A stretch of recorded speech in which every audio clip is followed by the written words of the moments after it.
नमो आयरियाणं नमो वज्रायाण नमो लोहे सवसाहूढम् मंगलम भगवान वीरो मंगलम गौतमो गणि मंगलम कुंद कुंदाद्यो जैन धर्मोस्तु मंगलम सर्वमंगल मांगल्यम सर्वकल्याणकारकम प्रधानम सर्वधर्माणां जैनं जयतु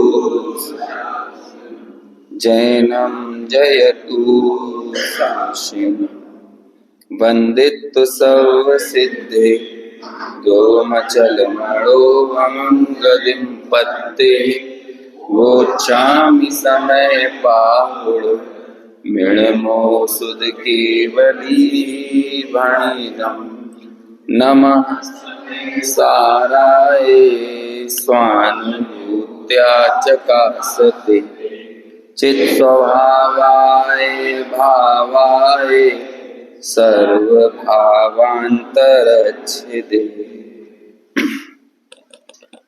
समयसार ग्रंथ की 49 नंबर की गाथा, जिसके चार बोल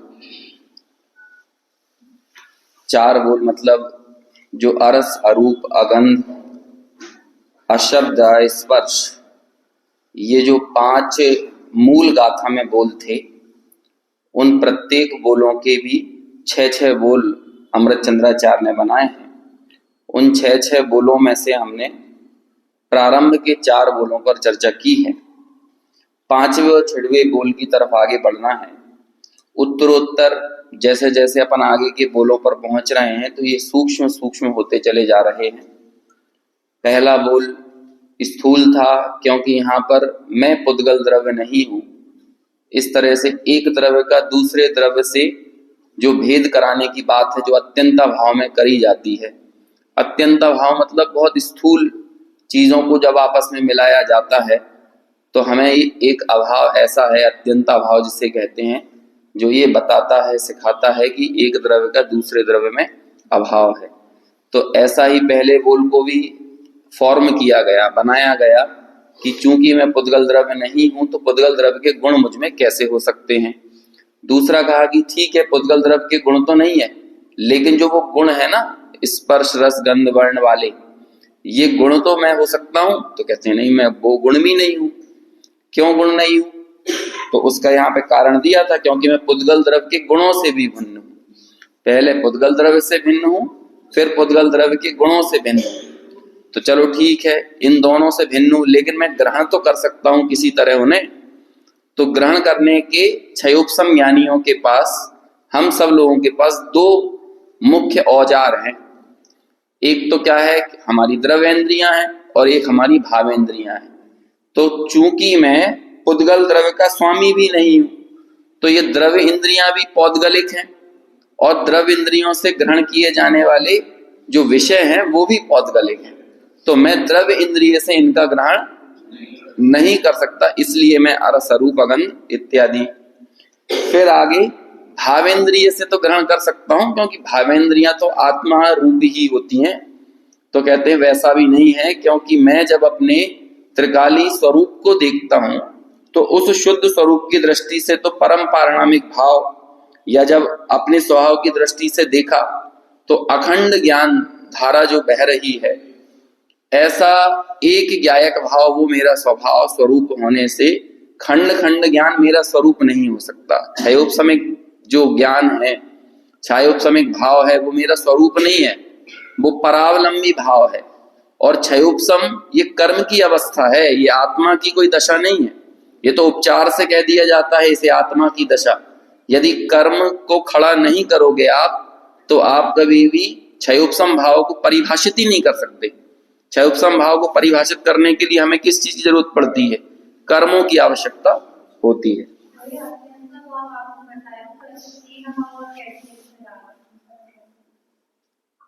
अब देखो, वो लागू करने को तो अभी जब प्राग भाव और प्रध्वंसा भाव तो अपन तब लागू करेंगे जब द्रव्य एक ही हो। अभी तो हमें इस पूरी गाथा का जो मूल ध्येय है ना, पुद्गल द्रव्य से भिन्न बताना है ना। तो इसलिए भी जब पुद्गल द्रव्य से भिन्न बता रहे हैं तो उसे अत्यंता भाव से ही घटित करेंगे, और अन्योन्या भाव की जो परिभाषा दी जाती है वो अकेले पुद्गल द्रव्य पर घटित होती है, उसमें जीव द्रव्य इन्वॉल्व नहीं होता। एक पुद्गल द्रव्य की वर्तमान पर्याय का दूसरे पुद्गल द्रव्य की वर्तमान पर्याय में जो अभाव होता है वो अन्योन्या भाव है। और प्राग भाव प्रध्वंसा भाव एक ही द्रव्य की पूर्व पर्याय का वर्तमान पर्याय में, इसी तरह वर्तमान पर्याय का भविष्य की पर्याय में जो अभाव है, इसे प्राग भाव प्रध्वंसा भाव कहते हैं। अभी वो विषय है नहीं, कभी वो निकलेगा तो बताएंगे कि वास्तव में वर्तमान पर्याय को कर्तृत्व से निर्भर करने के लिए ये चार अभाव हैं, है ना। एक आध बार शायद पहले चर्चा चली भी थी कि ये जो ज्ञायक है ना, त्रिकाली ध्रुव भगवान जिसे हम कहते हैं, वो बहुत नखरीला तत्व है। इतना नखरालू है, उससे बोलो कि आधी टेबल पे हम बैठ जा रहे हैं, बाकी पे तुम बैठ जाओ, या हम इतने से पे बैठ जा रहे हैं कॉर्नर पे और बाकी पूरा तुम ले लो, तो वो तो नखरीला है, हम तो नहीं बैठेंगे ऐसे में। वो कहेंगे मुझे वो पर्याय पूरी खाली चाहिए, उसी पर्याय पे आऊंगा मैं। यदि वो वर्तमान ज्ञान की पर्याय में थोड़ा सा भी तुम पूर्व की पर्याय का विकल्प रखोगे, या आगामी पर्याय का विकल्प रखोगे, या परद्रव्य का विकल्प रखोगे, अपने गुणों का विकल्प रखोगे, तो वो आने वाला उस दृष्टि में नहीं आने वाला। जैसे दृष्टि का विषय कहते हैं ना, तो दृष्टि में माने हो गई वो वर्तमान पर्याय, और दृष्टि का विषय मतलब वो ज्ञायक। हालांकि ये दो द्रव्य नहीं है, ये कहने का तरीका हो जाता है। जब हम कथन करते हैं तो हमें भेद में बताना पड़ता है, बाकी ये सब काम बहुत अभेद पने से चलते हैं, है ना। बाबूजी युगल जी कहते थे कि सम्यक दर्शन मतलब क्या, मतलब श्रद्धा का वो परिणमन, श्रद्धा की वो दशा जिसने अपना कोना कोना त्रिकाली ध्रुव के लिए खाली कर दिया है। इसका दूसरा समझाने का तरीका ऐसा होता है कि सम्यक दर्शन की पर्याय को आप लो, सैंपल लो उसका, जैसे ब्लड सैंपल लेते हैं ना, और फिर उसमें से हम निकालते हैं कि कितने % हीमोग्लोबिन निकला, कितना YWBC, कितना RBC है, कितना पोटेशियम, कितना विटामिन, ये सब निकलता है ना।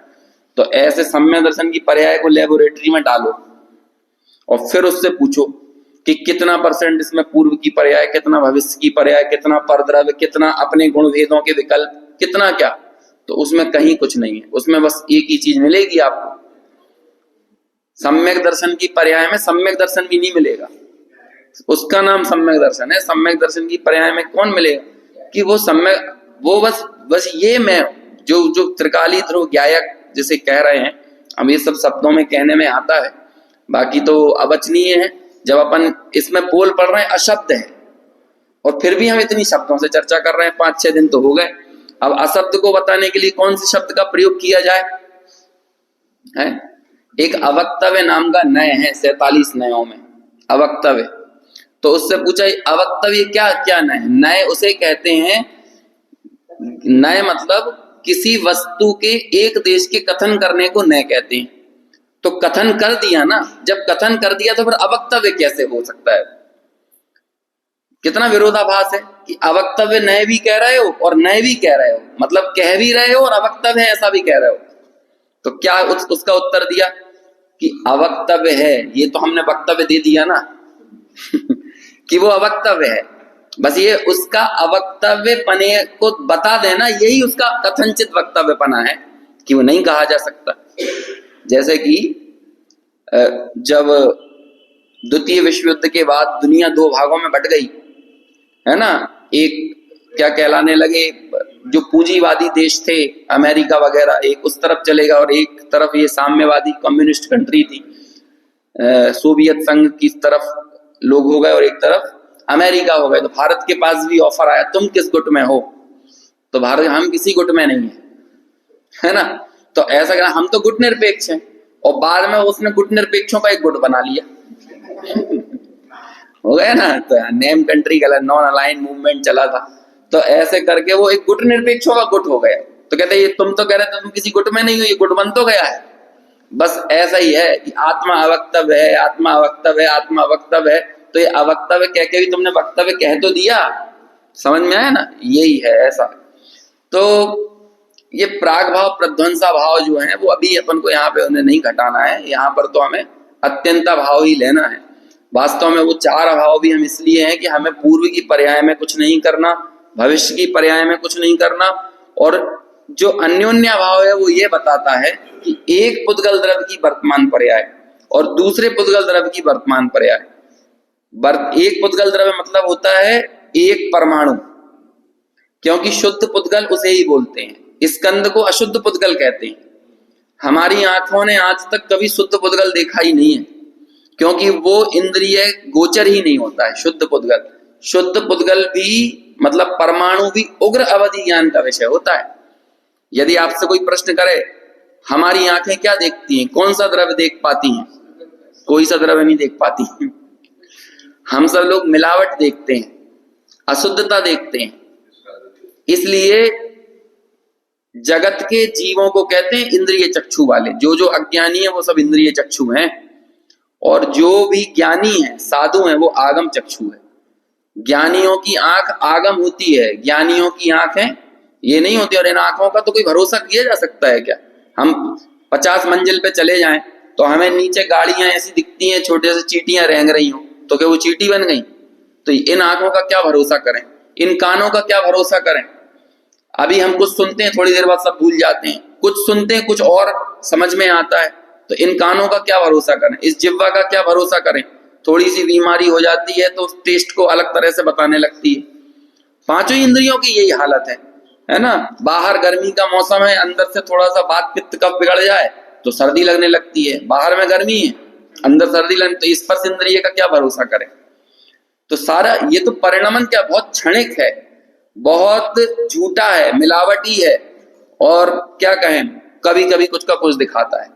तो ये पांच इंद्रियां तो भरोसे करने जैसी है ही नहीं।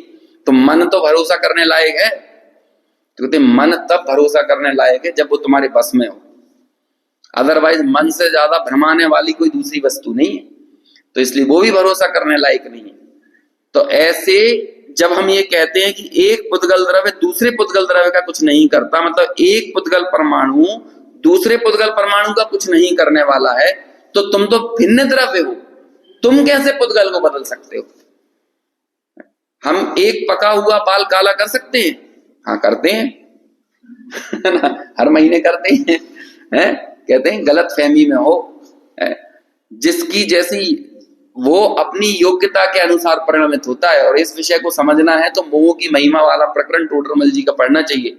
टोडरमल जी कहते हैं किन्हीं विषयों में तू कहता है मैं कर सकता हूं, तो किसी विषय में कहता है मैं क्या करूं, उसको होना ही ऐसा था। तो टोडरमल जी कहते हैं या तो तू सबका ही करता बन या फिर पूरी तरह से अकर्ता रहे। लेकिन जो सैकड़ों चीजों में से एक आध चीज जो तेरे अनुकूल हो जाती है तो तू ये कहता है कि मैंने किया, और जो 99 चीज तेरे अनुसार नहीं हुई उसमें ये क्यों नहीं कहता कि मैं नहीं कर पाया? वहां तो क्या बोलेगा, उसकी होनहारी ऐसी थी, उसे परिणामित होना ही नहीं था, उसकी योग्यता ही ऐसी थी। तो भैया जो तूने कर लिया उसमें भी योग्यता का ही विचार कर। समझ में आया? मैं हाथ को ऐसा कर सकता हूं, जब तू कर सकता है तो तू पीछे भी कर सकता है, तो पीछे क्यों नहीं कर रहा है? तो क्या बोलेगा, उसकी योग्यता नहीं है। तो फिर ये कह लेना कि ऐसे होने की योग्यता है, तूने यहां भी कुछ नहीं किया है। ऐसे ही जो चीजें हम बदल लेते हैं अपने अनुसार, वो भी उसकी योग्यता के अनुसार परिणमन होता है। तो जब हमने योग्यता का ऐसा विचार कर लिया पूरे विश्व में चप्पे चप्पे के परिणमन में, तो अब तुम्हारे पास रह क्या गया? एकमात्र ज्ञाता बने रहने के अलावा क्या रह गया? ज्ञाता ज्ञायक ही तो रह सकते हो ना। ज्ञायक हो, ज्ञायक ही रहो।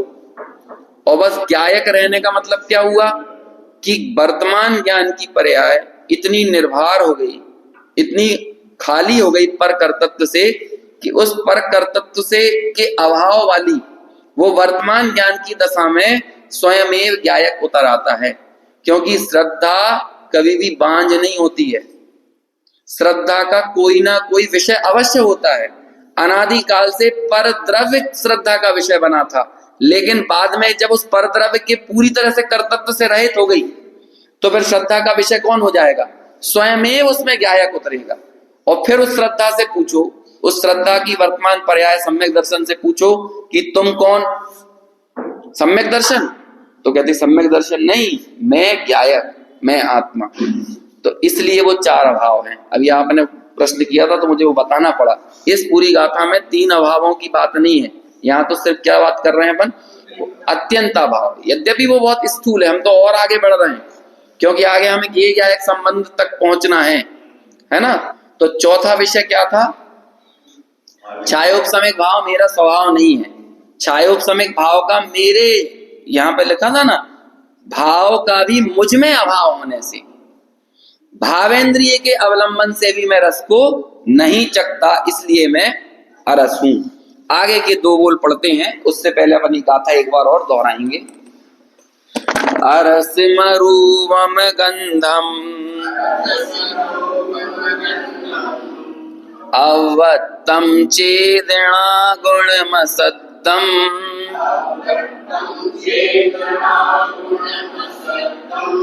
जान लिंग गहनम जीव मणि दिट्ठ संठाणम।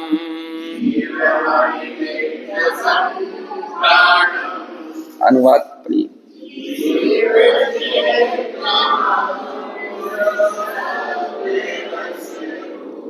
गंध व्याक्ति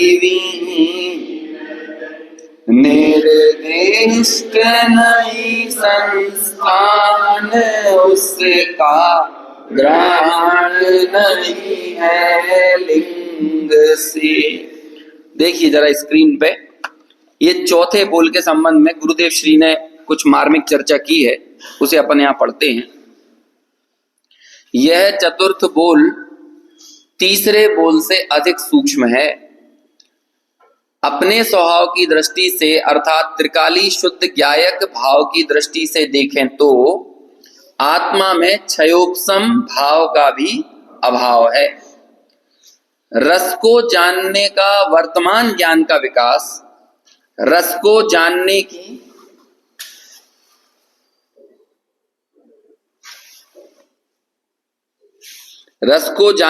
वर्तमान ज्ञान शक्ति और रस को जानने में अटकने वाला ज्ञान, एक रस में प्रवृत्त होने वाला ज्ञान, ये सब छायोपशमिक भाव है। देखो छायोपशमिक भाव कैसे काम करता है समझो, किस तरह से कितनी सारी उसमें बाध्यताएं हैं।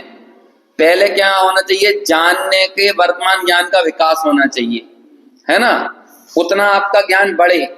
फिर उसके बाद उसको जानने की ज्ञान की वर्तमान शक्ति वैसी होना चाहिए। फिर रस को जानने में अटकना, है ना, ये फिर एक रस में प्रवृत्त होना, ये सब क्या कहलाती है, ये सब छायोपशमिक भाव हैं। इनका भी परमार्थ दृष्टि से आत्मा में अभाव है, क्योंकि कितने सारे खंड कर दिए आपने एक ज्ञान के, ज्ञान का विकास, ज्ञान की शक्ति, ज्ञान का वहां उस विषय में अटकना। देखो आपके मुंह में रसगुल्ला पड़ा हो और उसी समय सूचना मिल जाए कि तुम्हारा लड़का जो है ना वो छत पे से गिर गया, अब मुंह में पड़ा हुआ रसगुल्ला है, छायोपशमिक ज्ञान का काम तो होना चाहिए था ना यहाँ पे, लेकिन चूंकि अब उस रसगुल्ले का स्वाद क्यों नहीं आ रहा, क्योंकि अब वो यहाँ अटका नहीं है, अब वो ज्ञान कहीं और प्रवृत्त हो गया। जो आगे बात है ना, एक रस में प्रवृत्त होने वाला ज्ञान। तो अब ये बताओ आप, पहले की दो चीजें तो हैं, ज्ञान का विकास भी है, ज्ञान की शक्ति भी है, लेकिन फिर भी रस का ज्ञान क्यों नहीं हो रहा।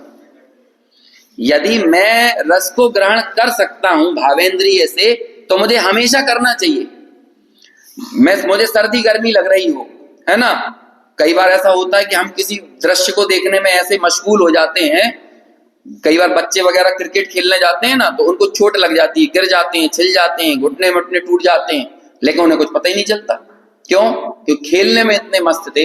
फिर जब घर आते हैं तब पता चलता है कि अरे ये कहाँ छिल गया, उन्हें याद भी नहीं आता ये कहाँ छिला। पूरी बॉडी में अच्छी खासी खरोंच आ जाती है, खून निकल आता है और उन्हें पता ही नहीं। क्यों नहीं पता?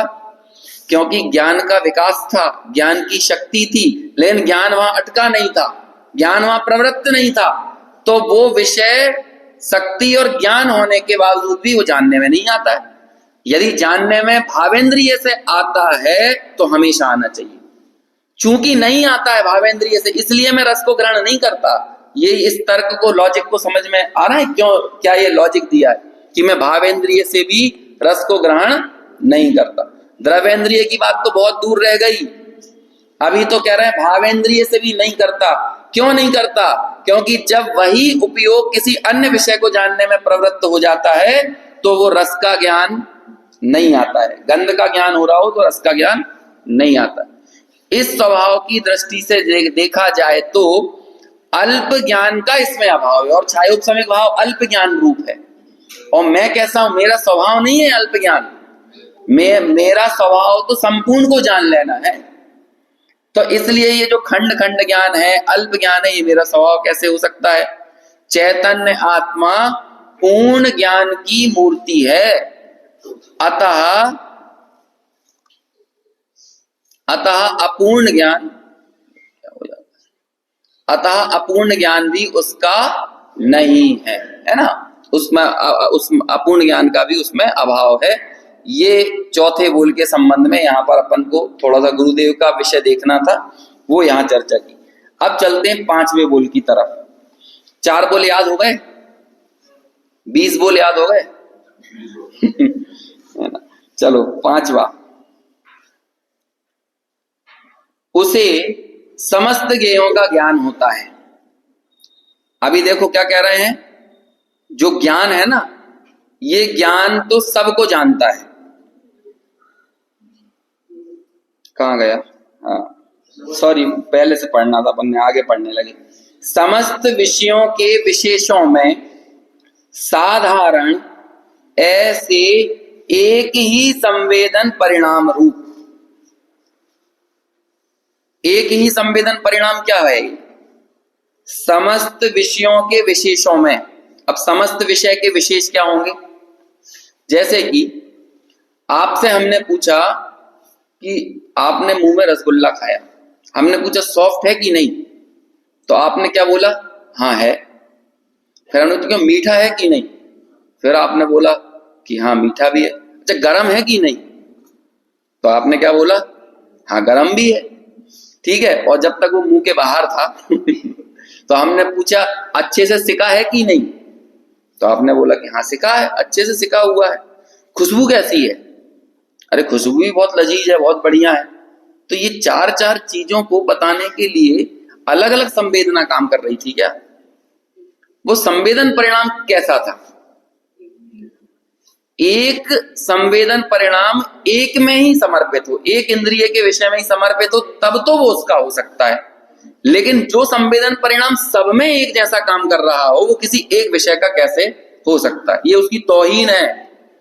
तौहीन है मतलब उसका अपमान है। देखो मैं क्या बोलता हूं, जैसे कि मैं ये बोलूं, आप में से किसी के लिए बोलूं ये रोटी बहुत अच्छी बनाती है, तो आपका क्या है, सब्जी का बुरी बनाई थी।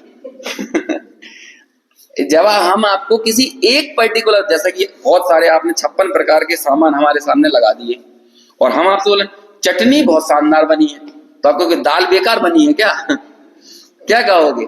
जब आप इतनी सारी चीजें बना के हमारे सामने लाओ, और जो सभी आप बड़ी गुणवत्तापूर्ण ढंग से बनाओ, और उसके बाद हम किसी एक की तारीफ करें, तो फिर कैसा लगेगा? ये उसका अपमान होगा कि नहीं?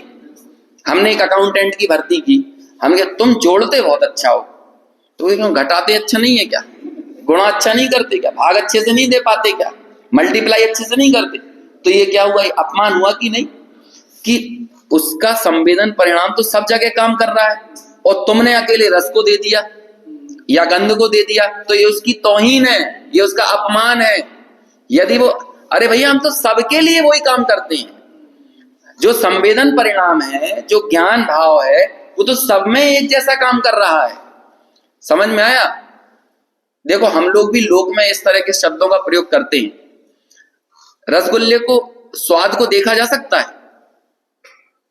स्वाद को देखा जा सकता है, लेकिन हम बोलते हैं ऐसा, जरा ये रसगुल्ला चख के देखना। ये क्या होता है? ये चख के देखना क्या होता है? या तो चखना होगा या फिर देखना होगा, लेकिन ये चख के देखना क्या होता है?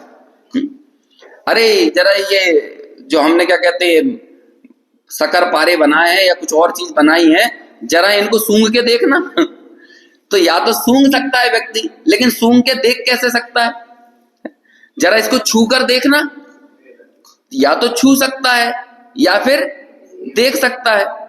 इसको सुनकर देखना, ये क्या होता है, ये क्यों लगा रहे हो आप, ये गाना कैसा है, जरा जरा एक बार सुनकर देखना, ये क्यों बोल रहे हो आप ऐसा। इसका मालूम है ये जो देखना देखना देखना देखना चल रहा है ना, ये संवेदन परिणाम है। जो संवेदन परिणाम सूंघने में, चखने में, खाने में, सब में एक जैसा काम कर रहा है। तभी जाके कहते हैं सूंघना ये तुम्हारा अकेला नेचर नहीं है, लेकिन सूंघ कर जो देखना मतलब जो संवेदन करना है, दृष्टा स्वभाव है ना आत्मा का। दृष्टा कई जगह ज्ञाता दृष्टा बोला जाता है, लेकिन उससे मूल में जब आप उसका क्रम देखोगे ना, छायोपशमिक जीवों के लिए तो दृष्टापना पहले आता है, क्योंकि दर्शन ज्ञान होता है, दर्शन पूर्वक ज्ञान होता है छद्मस्तों के, और केवली के दोनों साथ होते हैं। तो एक तरह से देखा जाए तो दर्शन कभी बाद में नहीं होता है, या तो साथ में होता है या पहले होता है। तो हमारा स्वभाव क्या हो जाएगा, दृष्टा ज्ञाता। समझ में आया ना, दृष्टा। तो कहते हैं जैसे तुमने और दृष्टा शब्द किस चीज को बताता है। देखो अभी बात जैसी चलेगी मुझे मालूम है सर के ऊपर से जा सकती है, इस बात की पूरी संभावना है ना, लेकिन चूंकि ये बात निकल रही है तो सबके सर के ऊपर से नहीं जाएगी, क्योंकि किसी ना किसी के नियोग से निकल रही है ना, ये बात बिल्कुल फिक्स है।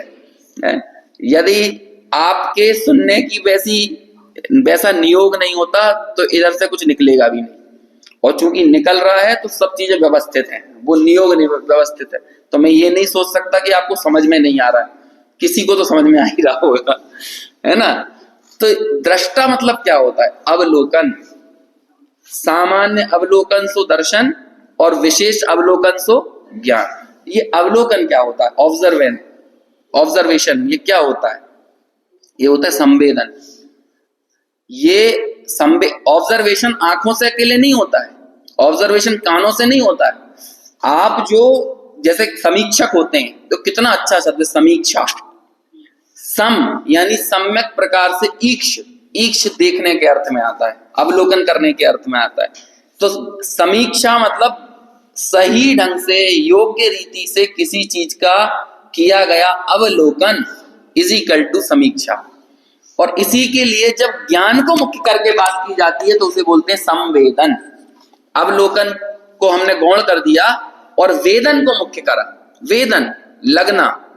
समझ में आया। एक और चीज, अच्छा ज्ञान और वेदन में क्या अंतर है, ये संवेदन शब्द क्यों डाला है यहाँ पे। जानने में और वेदन करने में क्या फर्क है। हाँ, जानना तो सबका हो सकता है, लेकिन जो वेदन है ना ये स्वयं से जुड़ी हुई चीज है, ये वेदन संवेदन शब्द। तो देखो इसका मतलब ये हुआ कि हम जगत के जितने विषयों को जान रहे हैं या देख रहे हैं, मूल में हम किसी को देख और जान नहीं रहे, हम तो अपने ज्ञान भाव का ही संवेदन कर रहे हैं। लेकिन चूंकि उस ज्ञान का एक स्वच्छत्व नाम का गुण होता है, एक स्वच्छत्व नाम की शक्ति होती है, एक प्रकाश नाम की शक्ति होती है। ये सब स्वच्छत्व शक्ति, प्रकाश शक्ति, ये सब काम करती हैं कि बाहर की वस्तुओं को अपने में झलकाती हैं। तो ये झलका रही हैं। हमने कोशिश नहीं की बाहर की चीजों को देखने जानने की, हमने तो किसका वेदन किया है, बस एक अपना ही वेदन किया। तो अब जब आप अपना संवेदन कर रहे हो और वही संवेदन परिणाम ज्ञेयों में जा रहा है, जैसे ज्ञेयाकार और ज्ञानाकार दो अलग अलग चीजें हैं क्या। ज्ञेयाकार और ज्ञानाकार एक ही चीज है। जब उसे आप ज्ञेय की मुख्यता से देखते हो तो वो ज्ञेयाकार कहलाने लगती है, लेकिन है वो ज्ञान का ही परिणाम। जैसे कि आगे सब ये उदाहरण आएंगे, दर्पण के अंदर मोर झलक रहा है और मोर के पंख भी झलक रहे हैं, उसमें रंग बिरंगे पंख हैं। तो वो जो रंग बिरंगे पंख हैं वो मोर के हैं कि दर्पण के हैं। आप दर्पण में देख रहे हो, मोर को नहीं देख रहे, बोलो किसके हैं। वो रंग दर्पण के हैं, वो मोर दर्पण का है जो दर्पण के अंदर दिख रहा है। वो मोर बाहर का मोर तो बाहर है, लेकिन जो दर्पण के अंदर दिखने वाला मोर है वो किसका है। अच्छा ये जो लाल पीले हरे जो भी रंग होते हैं उसके पंखों में वो सब दिख रहे हैं, वो किसके हैं, वो दर्पण के। क्योंकि यदि मोर के कारण वो दर्पण में दिख रहे हैं तो वो मोर इस दीवाल में दिखा दे। दीवाल में क्यों नहीं झलक रहे, वो क्यों नहीं झलक रहा, क्योंकि दीवाल की वैसी योग्यता नहीं है, वैसा स्वच्छत्व नहीं है, वैसा उसका प्रकाशत्व नहीं है। लेकिन दर्पण का वैसा स्वच्छत्व है, वैसा प्रकाशत्व है, इसलिए वो क्या है, उसमें झलक रहे हैं। लेकिन जब आप उस गेय को मुख्य करोगे तो आप क्या कहोगे कि वो गेयाकार है, यानी मोराकार है। मोराकार है ना, मोर के आकार का सो मोराकार। लेकिन जब आप उस दर्पण को ही मुख्य करोगे तो क्या कहलाएगा, दर्पणाकार। ऐसे ही ज्ञान में झलकने वाले अनंत गेय, वो गेयाकार है कि ज्ञानाकार है, ये ज्ञान का परिणाम है ना। गेयों में ज्ञान नहीं, गेयों से ज्ञान नहीं, है ज्ञान ज्ञान में ही, नहीं कोई किसी में है। क्या कह रहे हैं इसमें, गेयों में ज्ञान नहीं है, गेयों से ज्ञान नहीं है, गेयों का ज्ञान नहीं है, तो ज्ञान किसका है ज्ञान ज्ञान में ही, नहीं कोई किसी में। अभी जो ज्ञान है, इसी ज्ञान ने इन 5 इंद्रियों के स्पर्श रस गंध वर्ण इन सब को बता दिया। लेकिन इन 5 में कॉमन कौन रहा, एक संवेदन परिणाम सब में रहा ना। स्पर्श को जानने का संवेदन अलग हो, रस को जानने का संवेदन अलग हो, समझ में आया, और गंध को जानने का अलग हो, तब वो उसका हो सकता है। किसी एक विषय पर समर्पित जो संवेदन है वो उसका हो सकता है। लेकिन हमारा वो संवेदन अलग अलग नहीं है। जो सबका होता है वो किसी का नहीं होता। जो सबके लिए तालियां बजाता है वो किसी पे ताली नहीं बजाता। समझ में, उसे तो हमने बिठा दिया है ताली बजाने के लिए, लेकिन चूंकि उस किसी ने किसी संवेदन ने किसी एक विषय पर प्रवृत्त होकर उसको ज्ञान कर लिया, तो अब वो विषय ये नहीं बोलने लगेगा कि तुम रस हो गए, तुम गंध हो गए। जैसे मान के चलिए, तो उसका काम है। जैसे जब शादी पक्की होती है तो लड़के वाले लड़की को देखने जाते हैं, तो अभी वो क्या कहे, चलो एक साथ अपन इस रूट पे निकल रहे हैं, तो वो भोपाल वाला भी रिश्ता दिखाएंगे, वो विदिशा वाला भी दिखाएंगे, वो सागर वाला भी दिखाएंगे, और वो टीकमगढ़ वाला भी दिखाएंगे, सब एक ही रूट पे सब दिखाएंगे जिन जिन की बात चल रही है। अब उनमें से कोई एक आए कि तुम देखने आए थे ना, तो कहते भैया हम तो सबको ही देखने गए थे, ऐसे हम हमारे एक लड़के की शादी कितनों से करेंगे, अब देखा तो हमने सबको ही है, 5 रिश्ते आए थे, हम तो 5 को देख के आए हैं। तो तुम इस देखने मात्र से दावा तो नहीं कर दोगे ना कि तुम चूंकि देखने आए, लड़की को देख के गए ना, तो अब तुम शादी कर लो। क्यों नहीं करेंगे भैया, हम तो सबको ही देखने गए थे। ऐसे ही वो संवेदन परिणाम ये बोलता है, हम तो सबका ही संवेदन कर रहे थे, स्पर्श का भी कर रहे थे, रस का भी कर रहे थे, गंध का भी कर रहे थे, वर्ण का भी कर रहे थे, लेकिन हम सबका करने वाले होने से उसमें से एक विषय आकर हमसे ये कहने लगे कि मैं तेरा हो गया, तो कहते हैं कि ये तो फिर न्याय नहीं है। हम तो सबको ही जान रहे हैं, सबको ही देख रहे हैं। समझ में आया, ये बोल कहना चाह रहा है। देखो फिर से पढ़ो अब इसे, समस्त, इसमें पढ़ते हैं पहले, फिर अपन गुरुदेव का उसका जो भाव है वो पढ़ेंगे।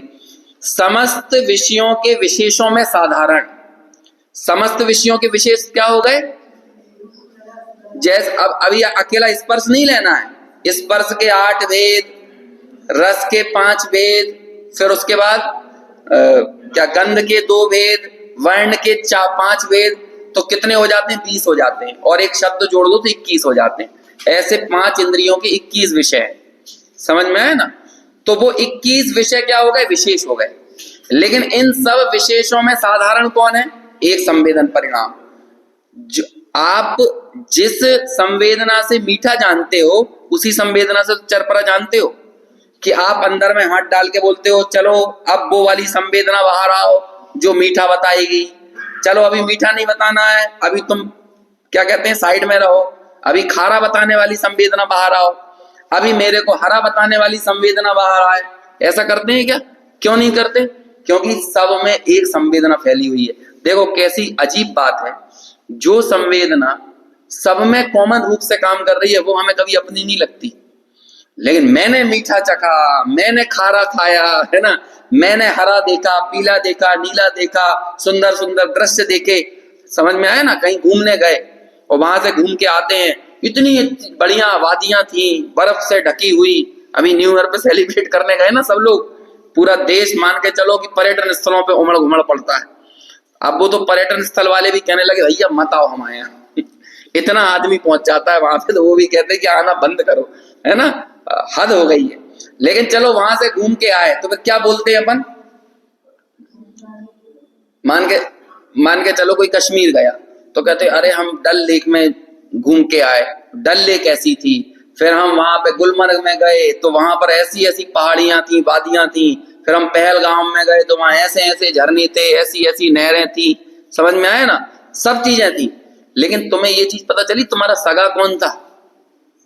वो नहरें थी, वो वादियां थी, वो झील थी, वो जो भी नजारे थे, उनमें से सगा कौन था तुम्हारा? एक संवेदना को घर पे रख के चले जाते, वो रख सकते नहीं हो हालांकि, है ना, लेकिन ऐसा तुमने एकमात्र अपने संवेदन परिणाम का वेदन किया, लेकिन हमें कद्र उस संवेदन परिणाम की नहीं आई। उस साधारण संवेदन परिणाम का हमने अनुभव नहीं किया। हमने किसका अनुभव किया? समस्त विशेषों का। अब बस इसी चीज को आप 15वीं गाथा में लगा लो, विशेष का तिरोभाव और सामान्य का आविर्भाव। ये बस ये 5वां बोल आपको यही बताना चाह रहा है कि सामान्य का आविर्भाव और विशेष का क्या हो गया है? तिरोभाव। क्योंकि उन सभी विशेषों में संवेदन परिणाम एक ही काम कर रहा है। ये कहते हैं साधारण ऐसे एक ही संवेदन परिणाम रूप उसका स्वभाव होने से वह केवल एक रस वेदना परिणाम को पाकर रस नहीं चखता, इसलिए अरस है। मतलब वो संवेदन परिणाम ही रस बता रहा है, उस रस को बताने वाला हमारे पास अलग से कोई रस वेदना परिणाम नहीं है। यदि हमारे पास रिजर्व में कोई रस वेदना परिणाम होता तो वो रस वेदना परिणाम ये कहता कि हाँ ये रस वेदना परिणाम रस को बताया, तो इसलिए ये रस नाम का पर द्रव्य का गुण वो भी किसका हो गया? वो आत्मा का हो गया। लेकिन आत्मा के पास रस वेदना परिणाम नहीं है, एक कॉमन संवेदन परिणाम है।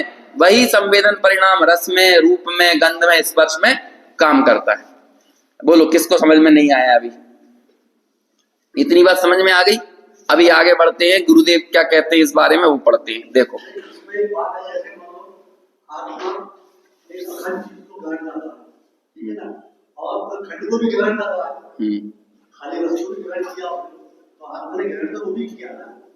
हाँ, तो खंड को ग्रहण किया, लेकिन खंड को ग्रहण करने के लिए उसका वेदना परिणाम अलग था क्या?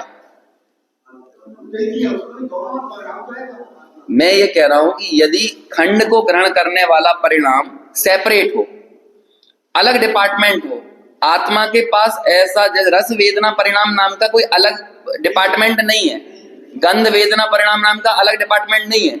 जब अलग डिपार्टमेंट हो तब वो ये कह सकता है कि मैं इसका हूं। ऐसा कोई काम ही नहीं है ना। अरे जो व्यक्ति, अभी आप लोक में भी देख लो ना, जो सबके लिए काम कर रहा हो उस पे कोई एक अधिकार कैसे जमा सकता है? जो सबके लिए काम कर रहा हो। आपने शादी में कुछ वर्कर्स को तैनात किया कि जितने भी बाराती हैं सबको आपको पानी पिलाना है। अब एक बाराती सनकी टाइप का आ गया और वो उस पानी पिलाने वाले, तू यहीं बैठ, किसी को पानी मत देना, तो भाई वो कहेगा भैया मैं अकेले आपके लिए तैनात नहीं हूं, मेरा काम है सबको पानी देना। समझ में आया? आप फ्लाइट में यात्रा कर रहे हो और आप एयर होस्टेस को कहो कि तू यहीं बैठ, तो आपको जिंदगी भर के लिए फ्लाइट में उड़ने की मनाही हो जाएगी। ऐसा आपके ऊपर क्या उस लिस्ट में, ब्लैक लिस्ट में आपको डाल दिया जाएगा। क्यों?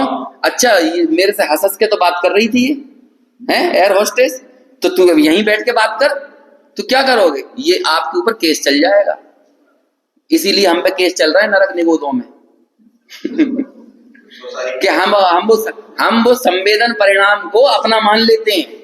संवेदन नहीं, जिस संवेदन ने रस को जाना, अरे वो संवेदन तो सबके लिए काम कर रहा है, तो उसे करने दो ना सबके लिए काम। लेकिन हम क्या करते हैं, नहीं तू रस का ही अकेला हो गया, तू गंध का अकेला हो गया, तू वर्ण का अकेला हो गया।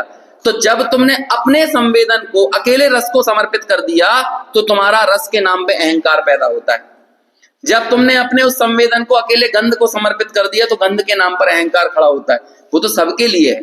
तुम्हारा काम था, तुमने घंटी बजाई, उससे पानी मांगा, उससे क्या कहते हैं ब्लैंकेट मांगा, तब तक सही था। लेकिन तुम ये नहीं कह सकते तू अकेला मुझे ही ब्लैंकेट देना, किसी को मत दे देना, तू अकेला मुझे ही पानी पिलाना, किसी को नहीं पिलाना। क्यों? ये अपराध है, क्योंकि वो तो सबके लिए काम कर रही है, वो सबके लिए काम करने के लिए तैनात है। ऐसे ही ये संवेदन परिणाम सबको जानने के लिए तैनात है, उसे किसी एक का बना देना ये अपराध है। इतनी छोटी सी बात है, खंड को जान रही है लेकिन खंड रूप होकर तो नहीं जान रही। जो ज्ञान सामान्य, जो ज्ञान जो साधारण जिसे कह रहे हैं, वो सबको जान रहा है लेकिन किसी एक का होके तो नहीं जान रहा, वो तो सबको जान रहा है। तुम उसके सामने जो विषय लाओगे वो उसे जानेगा। तो ये इतनी सी बात है यहाँ पे। देखो आगे पढ़ते हैं क्या कहते हैं, यहां से कुछ और चीजें समझ में आएंगी। पांचवें अर्थ को स्वामी जी इस प्रकार स्पष्ट करते हैं, आत्मा अखंड ज्ञायक भाव वस्तु है, वह पांचों इंद्रियों के विषयों को अखंड रूप से जानने वाला है। जो आप खंड और अखंड की बात कर, खंड को जानने वाला खंड रूप तो नहीं है ना, खंड को जानने वाला है तो अखंड। मात्र एक इंद्रिय के विषय का वेदन करना अथवा उसे जानना आत्मा का स्वभाव नहीं है।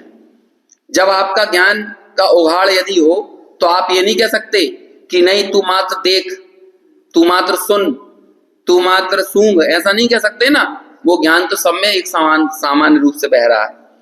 पांचों इंद्रियों के ज्ञान का संवेदन एक साथ आत्मा को हो, यह आत्मा का स्वभाव है। इस कारण वह एक रस वेदना परिणाम को पाकर अर्थात मात्र एक रस के ही ज्ञान को प्राप्त करके रस को नहीं चखता, अतः आत्मा अरस है। इस पांचवें अर्थ में यह स्पष्ट किया गया है कि आत्मा अकेले रस को या अकेले रूप को या अकेली गंध को या अकेले स्पर्श को ही नहीं जानता है, बल्कि वह तो सबको जानता है। सभी को जानना उसका स्वभाव है, पांचों इंद्रियों के विषयों को जानना उसका स्वभाव है। यही कारण है कि यहाँ कहा गया है कि समस्त विषयों के विशेषों में साधारण ऐसे एक ही संवेदन परिणाम रूप जीव का स्वभाव होने से वह केवल एक रस वेदना परिणाम को पाकर रस नहीं चखता, केवल रूप वेदना परिणाम को पाकर रूप नहीं देखता, केवल गंध परिणाम को पाकर गंध नहीं सूंघता और केवल स्पर्श वेदना परिणाम को पाकर स्पर्श को नहीं छूता। अतः अरस है, अरूप है, अगंध है और अस्पर्श है। इसे कैसे याद रखेंगे अपन, कैसे याद रखना है इसको? एक संवेदन परिणाम जीव का स्वभाव होने से अकेले रस वेदना परिणाम को पाकर वो रस को नहीं चखता। कैसे बोलूं कि बताओ? एक संवेदन परिणाम रूप उसका स्वभाव होने से वो अकेले रस वेदना परिणाम को पाकर रस को नहीं चखता। अब इसे रूप में घटाओ। एक संवेदन परिणाम रूप उसका स्वभाव होने से वो एक रूप वेदना परिणाम को पाकर रूप को नहीं देखता, इसलिए अरूप है। गंध पे घटाओ। एक संवेदना परिणाम उसका स्वभाव होने से वो एक गंध वेदना परिणाम को पाकर गंध को नहीं सूंघता, इसलिए अगंध है। ठीक है, कितने याद हो गए? 25। इसमें एक शब्द को छोड़ दिया है। एक्चुअली क्या है, देखो मैं आपको बता देता हूं, ये 4 होते हैं गुण, स्पर्श, रस, गंध और वर्ण। ये सब क्या होते हैं? गुण होते हैं। शब्द गुण नहीं होता है, शब्द होता है पर्याय। तो जब यहाँ पर बाकी चीजों में तो गुण गुण शब्द आया है, लेकिन जब हम शब्द का बोल पढ़ेंगे ना तो वहां पर पर्याय शब्द आएगा। जैसे देखो एग्जाम्पल के लिए, जीव निश्चय से पुद्गल द्रव्य से अन्य है, इसलिए उसमें रसगुण विद्यमान नहीं है, अतः वह अरस है। ये लिखा ना। अब जरा शब्द का गुण निकालो। कहाँ गया शब्द से? हाँ, ये नेक्स्ट पेज पर 100 नंबर के पेज पर नीचे वाला पैराग्राफ सबसे। जीव वास्तव में पुद्गल द्रव्य से अन्य होने के कारण उसमें शब्द पर्याय विद्यमान नहीं है। वहां पर क्या कहा था? गुण। क्या कहा था? रस गुण विद्यमान नहीं है। लेकिन यहां पर क्या कहा जा रहा है? शब्द पर्याय विद्यमान नहीं है। देखो अगला पढ़ो। पुद्गल द्रव्य की पर्यायों से भी भिन्न होने के कारण स्वयं भी शब्द पर्याय नहीं है, इसलिए वो अशब्द है। तीसरा देखो, परमार्थ से पुद्गल द्रव्य का स्वामी पना भी उसे नहीं होने से वह द्रव्य इंद्रिय के आलम्बन के द्वारा भी शब्द नहीं सुनता, अतः अशब्द है। अपने स्वभाव की दृष्टि से देखा जाए तो छायोपशमिक भाव का भी उसे अभाव होने से वह भावेंद्रिय के आलम्बन द्वारा भी शब्द नहीं सुनता, अतः अशब्द है। पांचवा जो अभी हम पढ़ रहे थे, सकल विषयों के विशेषों में साधारण ऐसे एक ही संवेदन परिणाम रूप उसका स्वभाव होने से वह केवल एक शब्द वेदना परिणाम को पाकर प्राप्त होकर शब्द नहीं सुनता, अतः अशब्द है। 5 बोल हो गए, मतलब 25 बोल हो गए। मैंने सोचा था कि आज छठवा भी ले लूंगा, लेकिन अभी समय हो गया अपना। 5 बोलों में तक चीजें स्पष्ट हैं कि नहीं, और यदि नहीं है तो फिर से अनुशीलन पढ़ना, है ना, बार बार पढ़ना। फिर भी समझ में नहीं आए तो गुरुदेव के 10-15 प्रवचन होंगे इस पूरी गाथा पे, उनको आराम आराम से सुनना। बहुत संभावना ये है कि नहीं समझ में आएगा शुरू में, लेकिन जब आप रुचि पूर्वक जिस भी विषय में जुड़ोगे वो हमारे ग्रहण में आती ही है, समझ में भी आती है। खैर, वहां तक पहुंचना तो मुझे संभव नहीं लगता कि आप सब लोग सुनने जाएं, लेकिन ये पढ़ना तो बहुत आसान है अनुशीलन से। तो इसे आप पढ़ेंगे तो आपको समझ में आएगा। एटलीस्ट 5 विषय हमारे दिमाग में एकदम क्लियर होना चाहिए, है ना, जो हम पढ़ चुके हैं। अभी छठवा आएगा जो इससे और सूक्ष्म है, अनिर्दिष्ट संस्थान के और सूक्ष्म है, और अव्यक्त के तो अद्भुत है ना। अव्यक्त के 6 बोलों पर तो पुस्तकें निकली अकेले, 6 बोल पर जो आगे आएंगे, तो वो चर्चा तो अपने यथा योग्य समय में आएगी। कल अपन 6वें बोल पर चर्चा करने के उपरांत ऐसी उम्मीद है कि अनिर्दिष्ट संस्थान की चर्चा शुरू कर सकेंगे। बाकी तो जो होना होगा वो होगा। अभी यही विराम।